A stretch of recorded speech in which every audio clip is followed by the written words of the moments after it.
Muy buenas noches a todos, estimados participantes. Mi nombre es Natalia Silva y soy la directora de la Dirección de Evaluación y Desarrollo Científico de la Sociedad Científica de Estudiantes de Medicina de la Universidad Católica Nuestra Señora de la Asunción, SOCEMUCA. En nombre de todo el comité organizador, les damos la más cordial bienvenida al segundo seminario científico, Investigación en Pregrado. Recordando que este evento cuenta con el aval académico de la Facultad de Ciencias de la Salud de la Universidad Católica Nuestra Señora de la Asunción, con el aval ejecutivo de la Federación Latinoamericana de Sociedades Científicas de Estudiantes de Medicina, FELSOCEM, de la Federación Internacional de Asociaciones de Estudiantes de Medicina, INSA, aval del Consejo Nacional de Ciencia y Tecnología, CONACYT, y es declarado además de interés científico nacional por la Sociedad Científica del Paraguay. A continuación daremos paso a la doctora Laura Mendoza de Arbo, quien es doctora en Medicina y Cirugía egresada de la Universidad Nacional de Asunción, magíster en Ciencias de la Nutrición, Instituto de Nutrición y Tecnología de los Alimentos, Chile, directora de la INAM 2010, 2012 y 2013-2017, especialista en enfermedades crónicas no transmisibles de origen nutricional del Instituto de Nutrición y Tecnología de los Alimentos de la Universidad de Chile, con una especialización en grasas y aceites en la nutrición humana del Instituto de Nutrición y Tecnología de los Alimentos, Chile. Además, es investigadora del Consejo Nacional de Ciencia y Tecnología, CONACYT, quien nos hablará sobre epidemiología en la investigación. Muchísimas gracias por honrarnos con su presencia, estimada doctora, y a partir de este momento puede iniciar con su presentación. Ok, muy buenas noches a todos. Muchas gracias, Natalia. Gracias a la SOCEM por la invitación. Y vamos a hablar un tema súper interesante que realmente es la epidemiología y que en estos tiempos de pandemia se ha visto reflejado el rol que realmente tiene esta área de la ciencia. Antes de empezar a hablar de lo que es la epidemiología como tal, me gustaría tocar un tema puntual y más que relevante, lo que es la salud pública.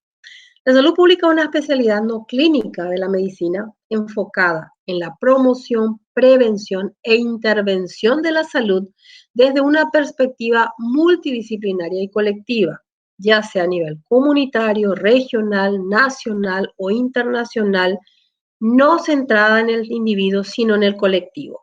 ¿Por qué quiero hablar de la salud pública como tal, por lo menos en la introducción? Porque la epidemiología es una de las ramas, digamos, más importantes en salud pública. Dentro de las funciones de la salud pública, sabemos que son la gestión, la vigilancia, el mejoramiento del nivel de salud de la población, así como la prevención, el control y la erradicación de enfermedades, el desarrollo de políticas públicas. Sabemos que, por ejemplo, en nuestro país esto es un serio problema. Muchas veces cuando empieza un nuevo gobierno y vamos a hablar de quién va a ser el ministro de Salud Pública, siempre terminamos viendo es el amigo del presidente o es la salud pública es una ciencia, es una especialidad y tiene que estar eh, como ministro de salud pública un especialista en salud. Él es quien puede ayudarnos a que realmente las cosas se puedan hacer y no alguien porque es un buen médico que a lo mejor tiene una especialidad completamente no afín a lo que es la salud pública, va a terminar siendo un buen ministro de salud. Creo que una de las cosas que es súper importante recalcar, porque las políticas públicas en el área de salud garantizan el acceso al derecho al sistema sanitario, se trabaja en educación, se trabaja en administración de servicios y lo más importante, se trabaja en investigación. Un sistema de salud pública que no invierte en educación y en investigación difícilmente salga adelante porque necesita saber cuál es la realidad de su población. Y una de las áreas que cada vez también es más emergente es todo lo relacionado al saneamiento ambiental y al control de la calidad de los alimentos. Eso es un serio una seria deuda que tiene nuestro sistema de salud en relación a qué comemos, qué tipo de alimentos, no solamente desde el punto de vista de calidad o inocuidad, sino también esto va de la mano a todos los serios problemas de nutrición que tenemos. Tenemos niños desnutridos, tenemos niños obesos, teníamos una prevalencia de desnutrición crónica de más o menos el 20%, se llegó a bajar a casi el 10%, ahora subió otra vez con el tema de la pandemia, se incrementó la desnutrición aguda y crónica, y así también tenemos el otro extremo, tenemos niños con sobrepeso y obesidad, casi un 32% de la población tiene un problema, y esto es valga la redundancia, un serio problema de salud pública, porque fíjense, ahora con la pandemia del COVID, ¿qué nos está mostrando? ¿Quiénes mueren más? Los pacientes obesos son uno de los que una más alta tasa de mortalidad tienen.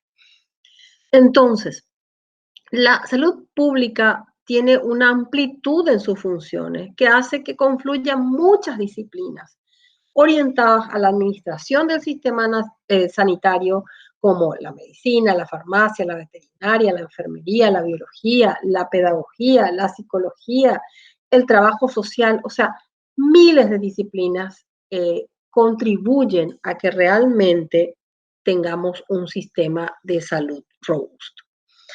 En relación al origen de la epidemiología, algunos lo sitúan en la cultura egipcia, otros en Grecia, obviamente muchos siglos antes de nuestra era, pero no es hasta el desarrollo de la estadística que aparece en los siglos XVIII y XIX que la epidemiología adquiere jerarquía y relevancia.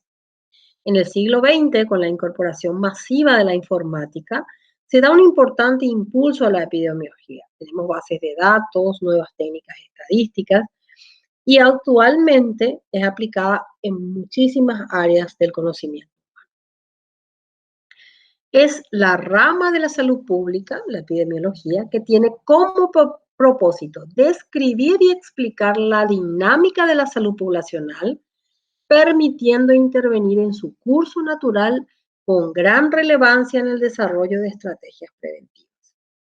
La palabra epidemiología deriva de 3 vocablos griegos: epi, sobre, demo, pueblo, y logia, conocimiento o estudio. Se podría definir, por lo tanto, a la epidemiología como la aplicación del método científico para obtener respuestas acerca de la salud, la enfermedad y los determinantes de ambos, al realizar, obviamente, estudios en población. Los principales objetivos de la investigación epidemiológica son describir la distribución de las enfermedades y eventos de salud en poblaciones humanas y contribuir al descubrimiento y caracterización de las leyes que gobiernan o influyen en estas condiciones. Se emplea en distintas ramas de la medicina como una herramienta para el estudio de diferentes enfermedades o eventos relacionados con la salud, especialmente cuando buscamos evaluar la repercusión de estos en el ámbito poblacional. Y es posible encontrar aplicaciones de la epidemiología tanto para definir los mecanismos de transmisión de una enfermedad infecciosa, como para evaluar la respuesta médica para contener con la misma o evaluar el impacto en el ámbito poblacional o el desarrollo de resistencia a diferentes tratamientos. Como verán, el ámbito de aplicación de la epidemiología es súper amplio y sobre todo sus principales usos están en lo que es salud pública.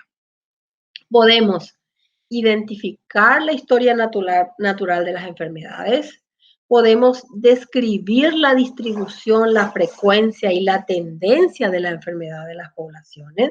Fíjense ahora con este tema de la pandemia COVID-19, los epidemiólogos son los que más contribuyeron a, primero, generar las medidas preventivas que tendríamos que hacer para no incrementar el nivel de contagio en la población. Y segundo, decir, bueno, si seguimos de esta forma, probablemente la cantidad de personas que fallezcan van a llegar a X número. Entonces, es la primera vez en la historia en nuestro país que realmente los epidemiólogos tienen un rol súper importante, que siempre lo tuvieron, claro. El tema es que nunca le dimos la relevancia que tiene a la epidemiología como tal. También podemos hacer la identificación de la etiología y los factores de riesgo para la aparición y desarrollo de enfermedades. Fíjense que en nuestro país la prevalencia de sobrepeso y obesidad se ha incrementado. Teníamos en promedio un 52% en el 2011, que fue uno de los estudios más importantes que se hicieron, que es el STEP, y llegamos en este momento con los datos proveídos por el Ministerio de Salud, estamos ya casi en un 68% sobrepeso. Ustedes dimensionan lo que eso implica para salud pública. Siempre yo digo que salud pública ya es un agujero negro, con todas las enfermedades crónicas que ya tienen que llevar como carga, porque todas son enfermedades que se pueden prevenir. Pero lastimosamente nosotros en estos momentos terminamos invirtiendo en el tratamiento y no en la prevención. Recuerdan que habíamos hablado que salud pública debe investigar, que salud pública debe educar. Esa es una de las deudas pendientes de nuestro sistema de salud. También podemos usar la epidemiología para identificar y explicar los mecanismos de transmisión y diseminación de las enfermedades. El tema dengue, ustedes saben que nosotros somos un país endémico con dengue y que cada vez aparece una nueva cepa que genera mayores estragos en nuestra población, y nosotros desde esta ciencia podemos trabajar en esos mecanismos de transmisión y seguramente también trabajar para que disminuyan la cantidad de casos. Después, la identificación de la magnitud y las tendencias, las necesidades en salud, identificar la magnitud, la vulnerabilidad y la forma de control de los problemas de salud, la evaluación de la eficacia de las intervenciones terapéuticas, la eficacia de la tecnología médica y la evaluación del diseño y ejecución de los programas y servicios de salud. El objetivo de la epidemiología como tal es desarrollar conocimientos de aplicación a nivel poblacional y es considerada, como ya le había dicho antes, una de las ciencias básicas de la salud. Genera información necesaria para cumplir con los objetivos de la investigación epidemiológica, ya sea de tipo descriptivo o analítico, o deriva en la experimentación con seres humanos. La epidemiología genera información sobre la historia de las enfermedades y la eficacia de las medidas preventivas y curativas. Existen ramas de la epidemiología. Tenemos la epidemiología descriptiva, que describe el fenómeno epidemiológico en tiempo, lugar y persona, cuantificando la frecuencia y distribución del fenómeno mediante medidas de incidencia, de prevalencia y mortalidad, con la posterior formulación de hipótesis. Después está la epidemiología analítica, que busca las causas y los efectos, el porqué y el cómo de una enfermedad. Se utiliza para cuantificar la asociación entre exposición y resultados y para probar las hipótesis sobre las relaciones causales. También está la epidemiología experimental, en la cual se produce una manipulación de una exposición determinada en un grupo de individuos que se compara con el otro grupo en el que no se intervino o al que se expone a otra intervención. Las áreas de estudio de la epidemiología son los siguientes campos. Pueden haber estudios de situación de salud en diferentes grupos de población, después estudiar los determinantes y tendencias en relación a esa población o a esa enfermedad, y la vigilancia epidemiológica de enfermedades. Y obviamente muchos problemas de salud pública que abarcan la ciencia epidemiológica. Para la epidemiología, una población está constituida por un conjunto de unidades y en tal forma podrían identificarse poblaciones de distintos tipos. Así podremos tener la población de pacientes internados, los trabajadores de una industria, los conductores de automóviles, los fumadores y los no fumadores. Por ejemplo, en relación a pacientes internados, nosotros podemos ver ahí, por ejemplo, tenemos mayor cantidad de pacientes con enfermedades cardiovasculares. Entonces, en base a eso, ir viendo cuáles podrían ser las hipótesis de por qué estamos teniendo más enfermedades cardiovasculares. O en el tema de trabajadores de una industria. Hablamos, por ejemplo, de trabajadores de silos. Los trabajadores de silos son aquellos que tienen mayor cantidad de problemas respiratorios. Entonces, ¿por qué hay esa mayor cantidad? ¿Qué es lo que sucede o cuál es lo que no estamos teniendo en cuenta para que eso suceda? Una observación puntual, por ejemplo, todos los hospitales de contingencia que se construyeron para el tema COVID tuvieron un sistema de ventilación específico con suficiente presión positiva, como para que el aire se recambie. A un año de haber terminado la construcción de estos hospitales, habría que ver si los filtros que se pusieron en ese minuto se cambiaron.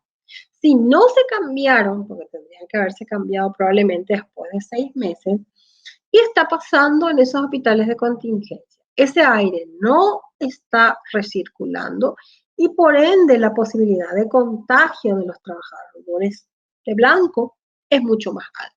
Entonces, fíjense cómo una situación nos lleva a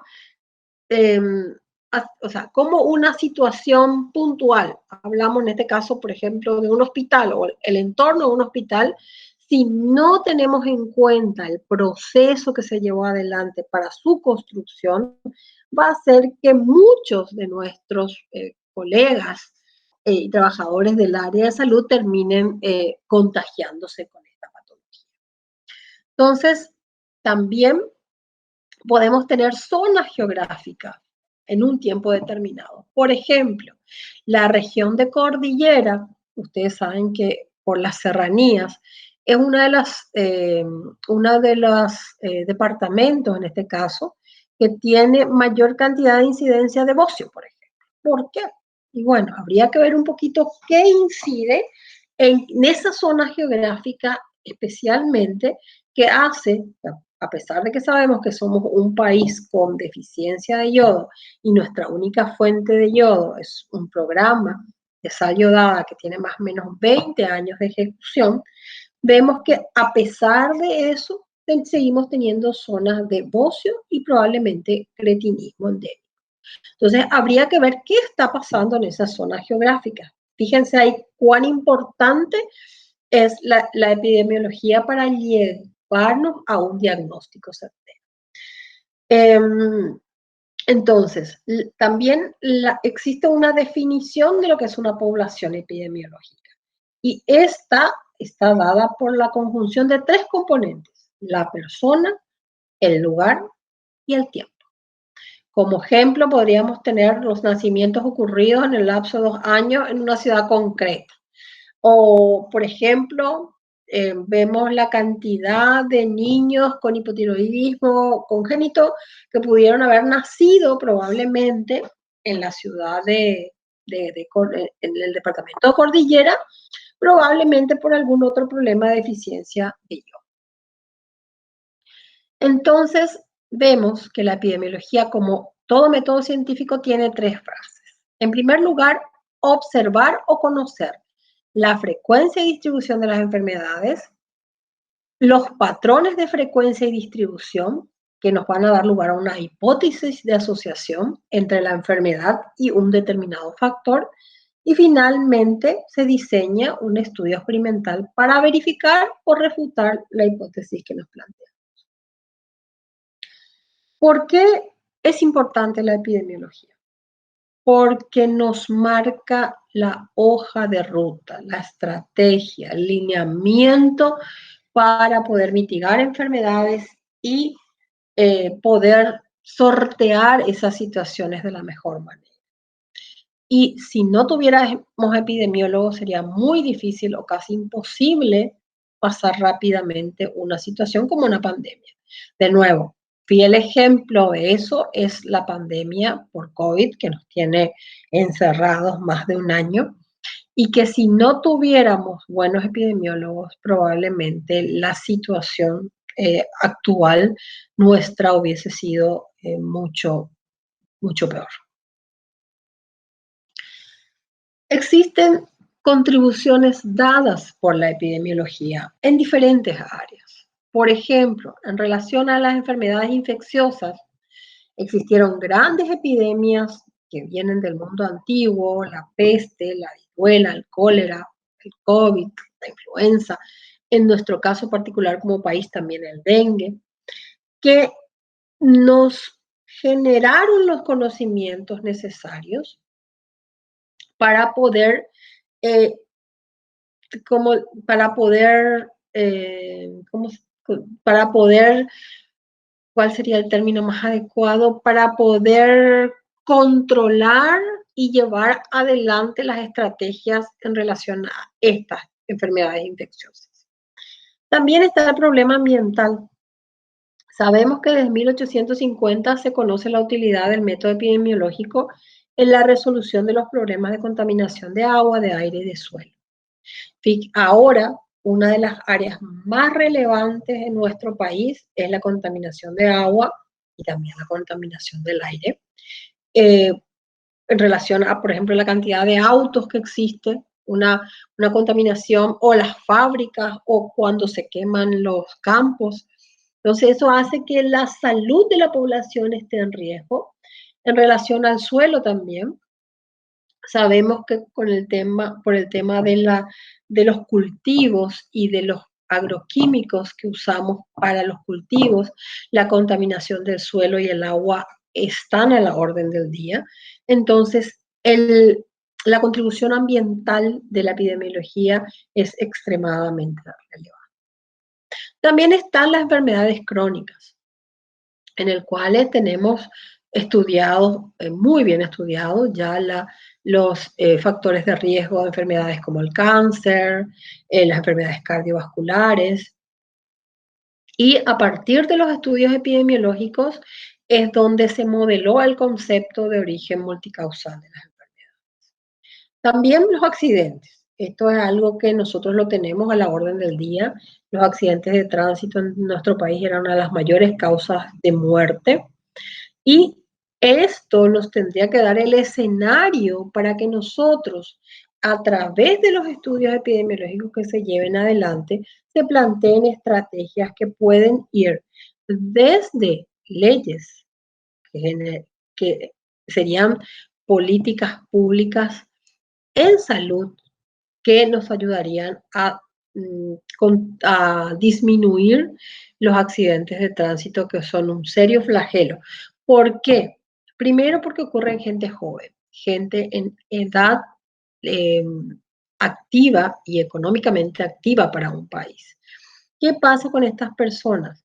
Terminan quedando con secuelas severas que hacen que no pueda contribuir más, o sea, no tenga ya una capacidad para poder seguir trabajando y terminan siendo una carga para sus familias. Entonces, esta es un área súper importante y que en nuestro país tenemos mucho que seguir trabajando. También está la salud ocupacional. La salud ocupacional es la rama de la medicina que trabaja en forma preventiva e interdisciplinaria. Y es también otra deuda pendiente de nuestro sistema de salud pública. Sabemos que no se respetan todas las normas que tienen que ver con salud ocupacional. Esto se vio reflejado, por ejemplo, ahora con el tema del COVID. Estamos teniendo de que se hicieron cuadrillas para poder trabajar. estas cuadrillas tenían que estar en un ambiente macro, donde no podía haber más de 2 o 3 personas, y sabemos que eso mucho no se respetó. En varias, no estoy hablando en general, o sea, en general, pero sí en algunas empresas en particular, y eso hizo que haya una contaminación, un contagio masivo. Entonces, esto es solo un ejemplo.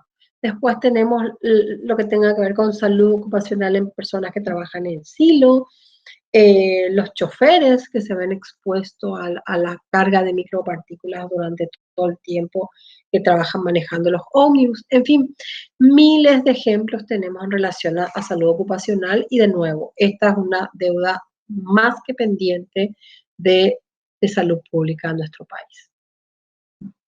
También está la gestión de sistemas y servicios de salud.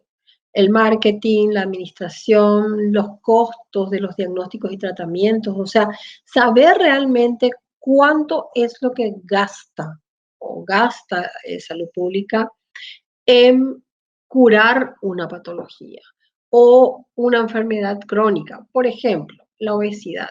Si nosotros supiésemos lo que implica o el costo del tratamiento de un paciente con sobrepeso o obesidad, nos daremos cuenta que trabajar en prevención es mucho más barato que finalmente tratar a ese paciente por su accidente cerebrovascular, que puede terminar con una persona encamada crónica que va a terminar siendo una carga más probablemente a la familia porque ya no va a poder volver a su vida normal. De nuevo, en la gestión del sistema y servicios de salud, lo más importante es trabajar en docencia e investigación. Después está el área social, en el cual uno puede medir los índices de pobreza, la indigencia, el analfabetismo. Entonces, también en esa área la epidemiología nos ayuda mucho y es súper importante, porque ustedes saben que las poblaciones vulnerables con índice de pobreza, sobre todo pobreza extrema elevada, vemos que son las poblaciones que más se enferman por patologías como la tuberculosis, que más desnutrición aguda y crónica presentan. Entonces nosotros, al saber la cantidad de pobres y pobres extremos que tenemos, nos damos cuenta de cuáles son las estrategias y cuáles son las patologías que pueden aparecer. Entonces, en qué forma podemos trabajar en el área social. Y finalmente también está el área legal, que muchas veces la epidemiología es requerida como un experto para encontrar relaciones causa-efecto. Por ejemplo, si existe una relación causa-efecto entre un presunto factor médico o no médico, tratamiento, y una enfermedad concreta, cáncer, lumbalgia, etc. Y si ha sido un factor concreto la causa del problema de salud en ese individuo en particular, entonces, ¿cómo lo trabajamos? Entonces, esto es del punto de vista legal. El razonamiento epidemiológico tiene su centro en la prevención y se basa en el riesgo, o sea, la probabilidad de que un hecho negativo ocurra. Y esta similitud de pensamiento es lo que se ve en las empresas aseguradoras. Las empresas aseguradoras utilizan esta prevención y este riesgo para poder, por ejemplo, aplicarla en los seguros de vida, en los seguros de salud, en la mala praxis médica, en los seguros de automóviles, en los seguros de riesgo para los trabajadores. O sea, fíjense cómo otra área, ¿verdad? Por ejemplo, que es súper importante, utiliza lo mismo que utiliza la epidemiología para poder aplicarla en sus líneas de trabajo. Entonces, con la epidemiología nosotros, ¿qué hacemos? Generamos parámetros que podemos esperar en determinadas situaciones y en base a eso trabajamos. Fundamentalmente se ve en las epidemias y en las pandemias. Por ejemplo, Fíjense que nuestra actitud actual hacia el consumo de tabaco, que decimos que el tabaco es malo, que si consumimos nos va a generar probablemente cáncer de pulmón, empezaron con un estudio hecho por Richard Doll y Austin Bradford, que fue publicado en 1950 en el British Medical Journal. Ambos demostraron que el riesgo de contraer cáncer en los bronquios y en el pulmón era más alto entre fumadores que entre no fumadores, y que el incremento en el riesgo se relacionaba directamente con el número de cigarrillos que fumaban por día.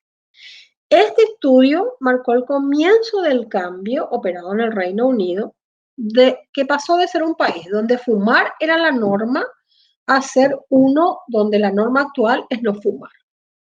Entonces están basados en un estudio epidemiológico. También podemos ver que el doctor Case estudió que los niveles de colesterol en suero en hombres americanos y italianos, que fue descrita, se ha publicado en el Lancet en 1952, creó el escenario propicio para ver que el tipo de alimentación tenía una relación con los lípidos en sangre y esto con las enfermedades coronarias. Entonces, Case dijo que es probable que estos hechos guarden relación con el desarrollo de la aterosclerosis y la incidencia de enfermedades coronarias.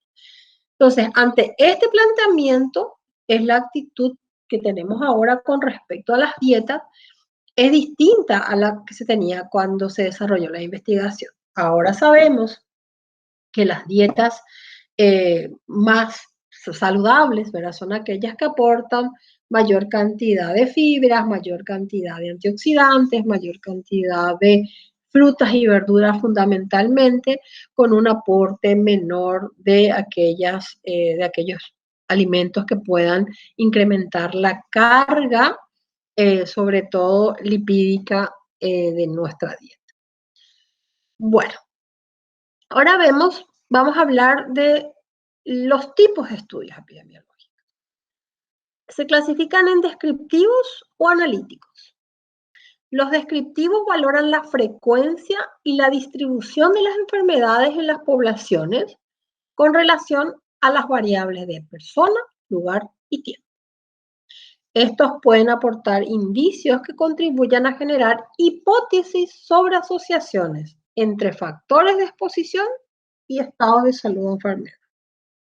Y están los estudios analíticos, que valoran los determinantes de los estados de salud o enfermedad, comprobando o rechazando las hipótesis generadas en los estudios descriptivos, y con el objeto de identificar factores de riesgo o protectores de una enfermedad. Entonces, uno inicia con un estudio descriptivo, esto da pie a una hipótesis y posteriormente estas hipótesis van a los estudios analíticos. Entre los estudios descriptivos encontramos a los estudios ecológicos. Ustedes van a leer ahora N información sobre los estudios ecológicos, de nuevo con el tema COVID.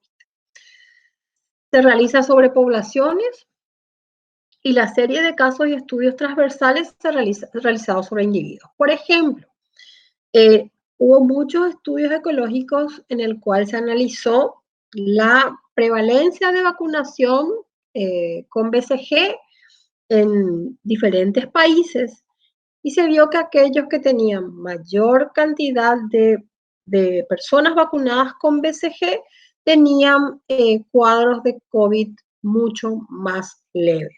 Entonces, hay varios ya estudios de investigación en el cual se le está vacunando al personal de salud con BCG para ver si contraen la enfermedad y si contraen la enfermedad, en qué forma lo hacen. Entonces, ¿por qué es interesante? Porque la BCG primero tiene años ya de ser utilizada, no genera mayor riesgo utilizar esa vacuna, y si realmente tiene un rol, sería interesante poder aplicarla en esta situación que tantas vidas está cobrando y sobre todo vidas del personal de salud. Estos estudios ya se están llevando adelante en Inglaterra y en Estados Unidos. Los estudios analíticos pueden ser observacionales, que son estudios de casos y controles o estudios de corte, o pueden ser intervencionistas, ensayos clínicos, ensayos de campo, ensayos comunitarios. Hay aspectos súper importantes que influyen en la calidad de un estudio epidemiológico. Primero es definir claramente la población de referencia sobre la que se va a extrapolar los resultados del estudio. Entonces, si yo voy a hacer un estudio de población, no puedo extrapolarla a los pacientes internados, por ejemplo. O si hago un estudio de desnutrición hospitalaria, ¿verdad? No puedo extrapolarlo a la desnutrición comunitaria. Y que los casos estén correctamente definidos. Debe haber una adecuada selección de las variables por las que se va a definir un proceso y también las escalas de medida que vamos a utilizar. No es que yo agarro y hago mi estudio de investigación y después decido que si utilizo o meto tal variable voy a corroborar mi hipótesis. No, eso porque al empezar a analizar, yo puedo hacerlo, puedo hacer eso, ¿verdad? Pero en mi caso, yo tengo que tener definido claramente mi población y claramente las variables para que el resultado final real de mi proyecto sea fidedigno. Entonces, acá hay una clasificación de los estudios epidemiológicos. Vemos que existen ensayos aleatorios, pseudoexperimentales, estudios de corte, casos y controles, estudios de encuesta y los estudios ecológicos o de conglomerado. Vamos a hablar de los estudios descriptivos ecológicos. Utilizan los datos de poblaciones para comparar la frecuencia de la enfermedad entre diversos grupos durante un mismo periodo de tiempo o en un mismo grupo durante periodos diferentes. Las variables de interés pueden ser la edad, el sexo, las variables étnicas, socioeconómicas, geográficas. La principal ventaja es que pueden realizarse rápidamente y con un costo relativamente bajo, porque se basa en información fácilmente disponible, censos, registros de mortalidad, registros de cáncer, datos de consumo de productos. Y, como habíamos hablado, suelen ser el primer paso en la investigación de una posible relación entre una exposición y una enfermedad. Forman parte de los diseños observacionales en epidemiología que se distinguen del resto porque la población de estudio no son sujetos individuales, sino es un grupo de personas. Se los han utilizado como generadores de hipótesis, ya que son sencillos de realizar, rápidos, y el análisis es relativamente sencillo. Se les ha considerado tradicionalmente como estudios de bajo nivel de evidencia, pero en los últimos tiempos han resurgido debido al desarrollo de nuevas técnicas estadísticas que han mejorado la utilidad de los estudios. Los estudios descriptivos ecológicos tienen, como dijimos, hay que definir muy bien las variables y los tipos de variables son agregadas y ambientales. Las variables agregadas suelen ser medidas que resumen observaciones individuales, normalmente medias, por ejemplo, la edad media de inicio del consumo de alcohol, o pueden ser proporciones, por ejemplo, la tasa de mortalidad neonatal en recién nacidos vivos. Y las variables ambientales, que son características físicas propias de un lugar determinado, que suelen tener un paralelismo a nivel individual. Por ejemplo, los niveles de polución de un país o los atributos de grupos, organizaciones o lugares que no tienen una equivalencia a nivel individual. Por ejemplo, la densidad de la población, el tipo de sistema sanitario, etc. También tenemos niveles de análisis. Y el análisis de un estudio ecológico se realiza en un solo nivel, bien sea agregado, o sea, un conjunto de datos de un grupo de sujetos, o individual. Si los datos han sido recogidos en distintos niveles, se deben transformar en un solo nivel. Lo usual es transformar los datos individuales en agregados, por ejemplo, calculando la media o porción. Pero también se puede realizar desagregando las variables. Por ejemplo, en un estudio para medir la radiación individual después de la catástrofe de Chernobyl, la exposición de cada individuo se puede calcular por la distancia a la que él estuvo del lugar de la explosión. Y finalmente, nosotros, ¿qué hacemos con los estudios ecológicos? Hacemos una inferencia. O sea, decimos, esto que pasó aquí puede traspolarse a tal población. Y esos niveles de inferencia dependen de nuestros objetivos. Supongamos que queremos hacer una inferencia sobre efectos de un factor de riesgo a nivel individual. Entonces la inferencia va a ser individual.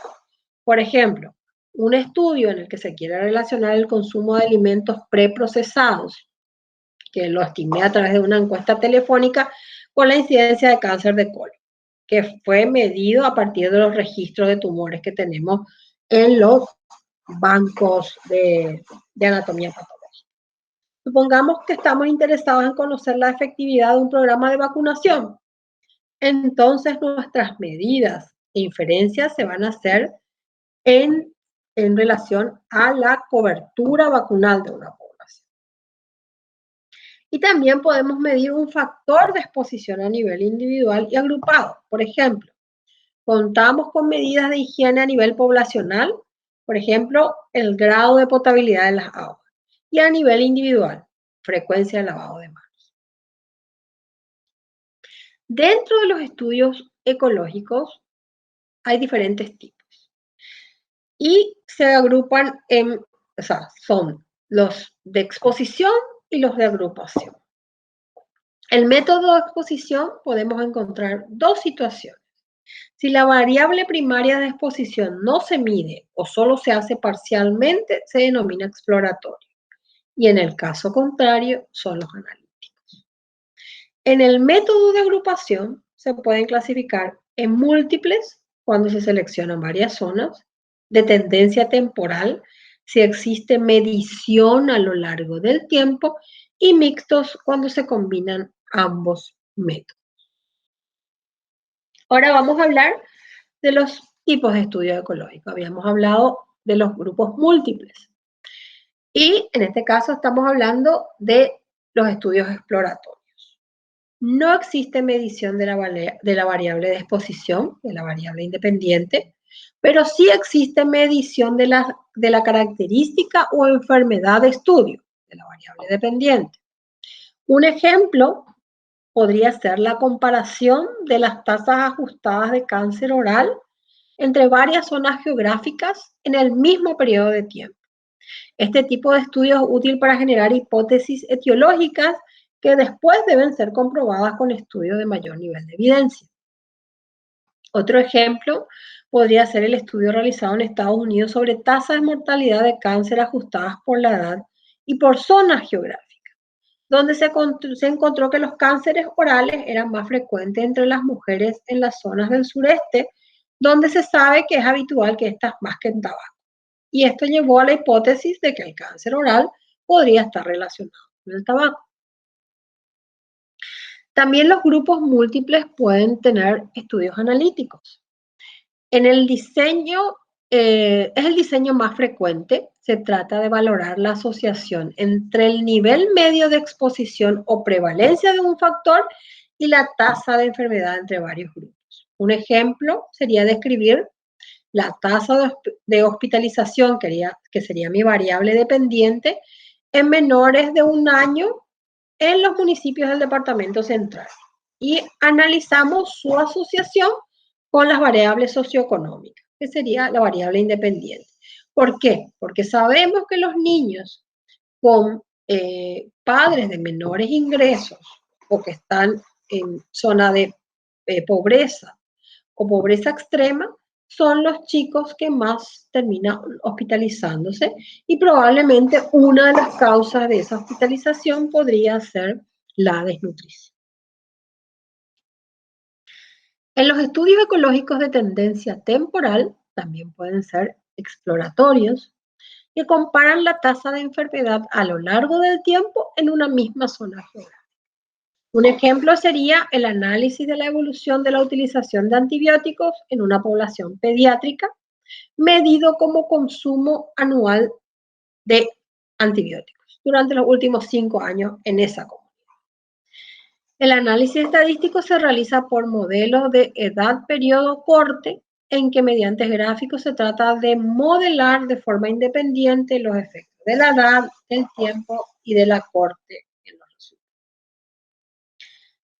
Dentro de estos estudios de tendencia temporal también están los analíticos, que evalúan la asociación ecológica entre el cambio en el nivel medio o prevalencia de exposición y el cambio en la tasa de la enfermedad a lo largo del tiempo en una población geográficamente definida. Pueden existir dos inconvenientes. Puede haber cambios en el tiempo de los criterios diagnósticos y de clasificación de las enfermedades, que distorsionen la tasa de enfermedad y pueden ser necesarios seguimientos muy prolongados si el tiempo de latencia entre la exposición del factor de riesgo y la detección de la enfermedad es muy largo.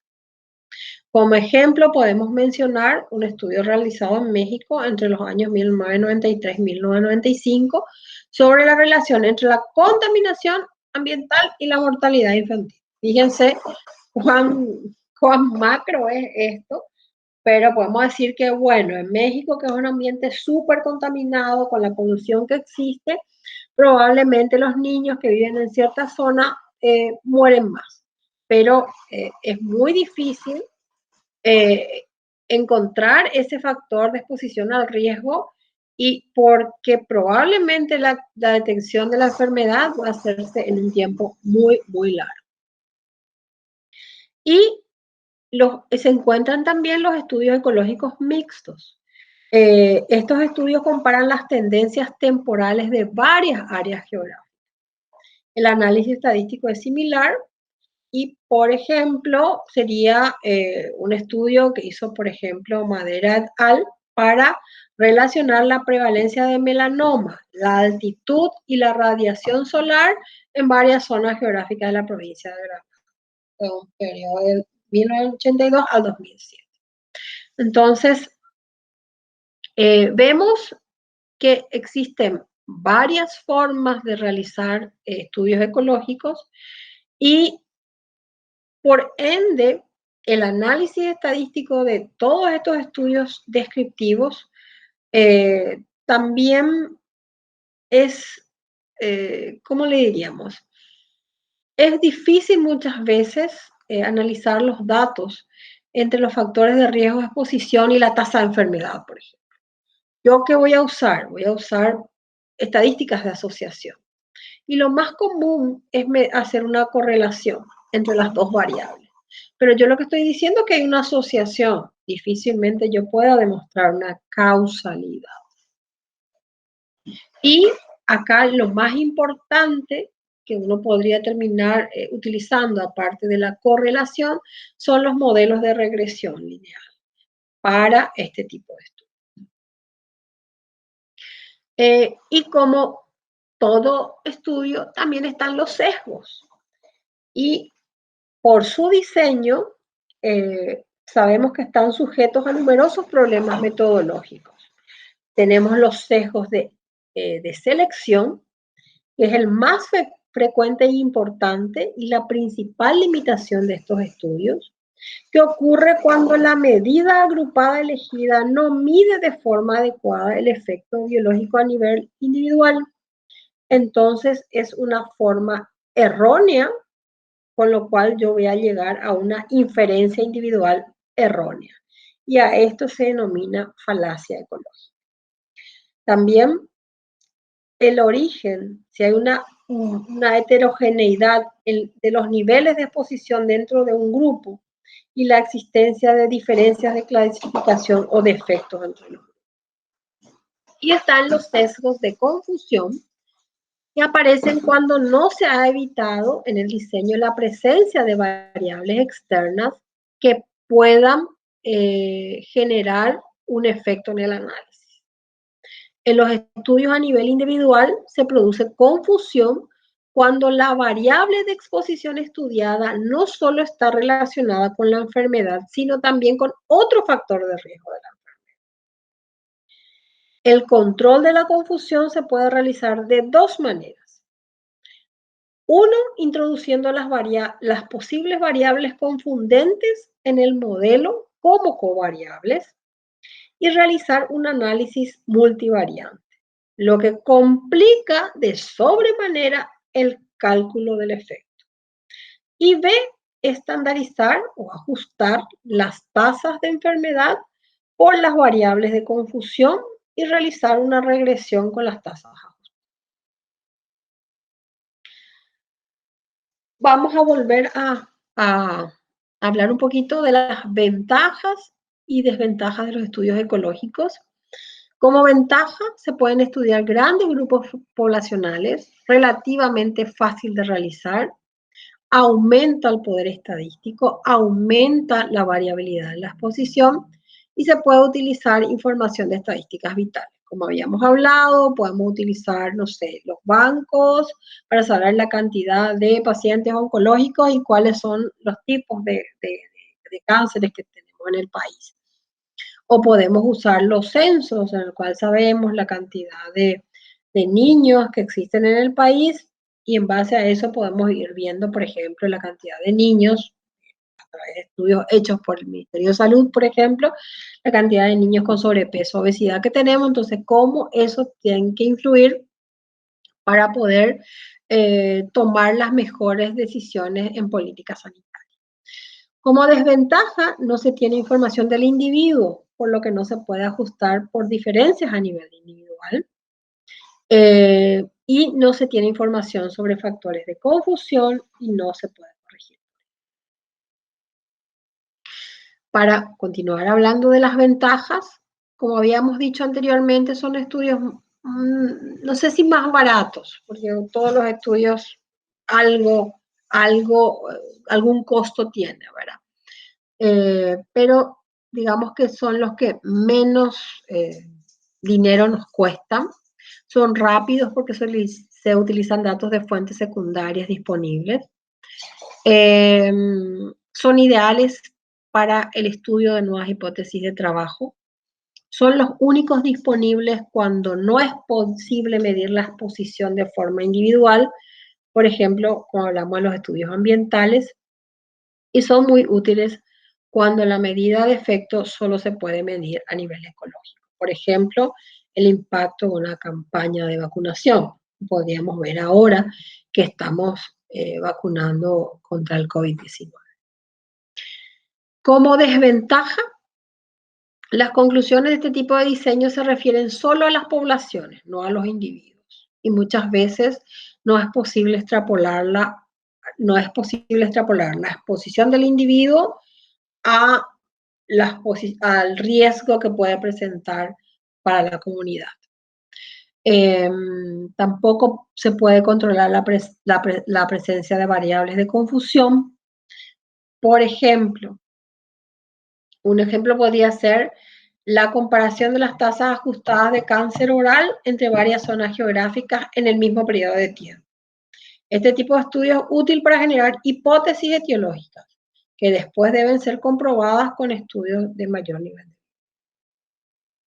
Ok, terminamos de hablar de los estudios ecológicos, que como ven son los que mayormente se utiliza para estudios poblacionales. Pero también dentro de la epidemiología tenemos estudios descriptivos transversales. Fundamentalmente son estudios de prevalencia, valoran simultáneamente la exposición y la enfermedad en una población definida en un momento determinado. En estos estudios se selecciona una muestra de la población y se analiza la frecuencia de un factor de riesgo y de la enfermedad. Posteriormente se compara la prevalencia de la enfermedad entre aquellos con el factor de riesgo y los que no lo presentan. Además de definir correctamente la población de referencia y la definición de los casos, un punto crítico en el diseño de los estudios transversales es la selección de la muestra, que debe ser representativa de la población de referencia. Fíjense, esto es lo más importante. Yo tengo una población, por ejemplo, de, no sé, de adultos mayores con anemia y obesidad, ¿verdad? Y yo necesito saber si ese factor causal, en este caso, de la anemia y la obesidad en sí, es causado por el tipo de alimentación que tienen estos pacientes. Entonces, tengo que tener muy en cuenta, primero, mi tamaño muestral y segundo, el tipo de individuo que va a formar parte de esta muestra. Si yo hago mal este, este, este, ¿cómo te diría? La muestra, si yo elijo mal la muestra, mi estudio probablemente no va a poder servir para absolutamente nada. Son estudios fáciles de ejecutar, digamos un poco más costosos que los ecológicos. Permiten conocer la prevalencia de enfermedades y de factores de riesgo, incluso estudiar varias enfermedades y factores de riesgo de forma simultánea. Son útiles para valorar el estado de salud de una comunidad, para determinar sus necesidades. Debido a la medición simultánea del factor de riesgo y de la enfermedad, no permite conocer la secuencia temporal de los acontecimientos y por lo tanto no es posible determinar si la exposición precedió a la enfermedad o viceversa. También solo pueden utilizarse como base para formular hipótesis sobre causalidad. No son útiles para el estudio de enfermedades raras o de corta duración y la posibilidad de sesgo de selección es elevada, entre moderada y alta, lo que refuerza la importancia de una correcta definición de los casos y de las variables que se utilizarán para medir. Como ventaja, los estudios transversales son eficientes para estudiar la prevalencia de enfermedades en la población. Se pueden estudiar varias exposiciones, son poco costosos y se pueden realizar en poco tiempo. Se puede estimar la prevalencia del evento. Como desventaja, problemas para definir y medir exposición, sesgos de selección, sesgos por casos prevalentes, la causa-efecto no siempre es verificable, sobrepresentación de enfermos con tiempos prolongados de sobrevida o con manifestaciones con mejor curso clínico y se puede presentar causalidad débil. También tenemos los estudios analíticos de casos y controles. Son estudios observacionales longitudinales en los que se identifica a personas con una enfermedad, que es el caso, y se compara con un grupo control apropiado que no tenga la enfermedad, que es el control, para evaluar la relación entre un factor de exposición y la aparición de la enfermedad. Para estudiar esta relación, se compara la frecuencia de exposición a un factor en los casos y la frecuencia de exposición al factor en los controles. El resultado de esta comparación se conoce como odds ratio, que nos dice cuánto más frecuente ha sido la exposición a un factor de riesgo en los casos que en los controles. Los puntos claves a la hora de diseñar un estudio de casos y controles son la definición de los casos, la selección de los controles y la fuente de información sobre la exposición y la enfermedad. Esto es fundamental para el diseño de un estudio de casos y controles. Respecto a la selección de casos, es fundamental establecer de forma clara y explícita la definición de la enfermedad, los criterios de inclusión y los criterios de exclusión. Y preferiblemente tendrían que seleccionarse los casos incidentes, o sea, los nuevos casos o los casos diagnosticados recientemente, ya que los casos prevalentes pudieron haber cambiado sus hábitos en relación con la exposición. Por ejemplo, si queremos valorar la asociación entre enfermedad inflamatoria intestinal y la dieta, los casos prevalentes pudieron haber cambiado ya sus hábitos dietéticos tras el diagnóstico de la enfermedad. Entonces, ¿cuáles son los casos que nos van a servir? Los casos nuevos, los casos incidentes. Las ventajas de los estudios de casos y controles: eficientes para el estudio de enfermedades raras, para estudiar enfermedades con periodos de latencia o prolongados. Se pueden estudiar varias exposiciones en forma simultánea y en comparación con los estudios de corte son menos costosos y se realizan en menos tiempo. Desventaja: no se puede estimar de manera directa las medidas de incidencia o prevalencia. Hay sesgos de selección.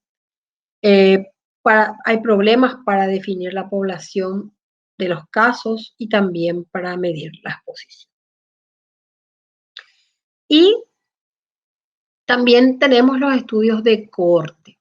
En este tipo de estudios los individuos se clasifican en dos grupos, en función de la presencia o ausencia de exposición a un factor.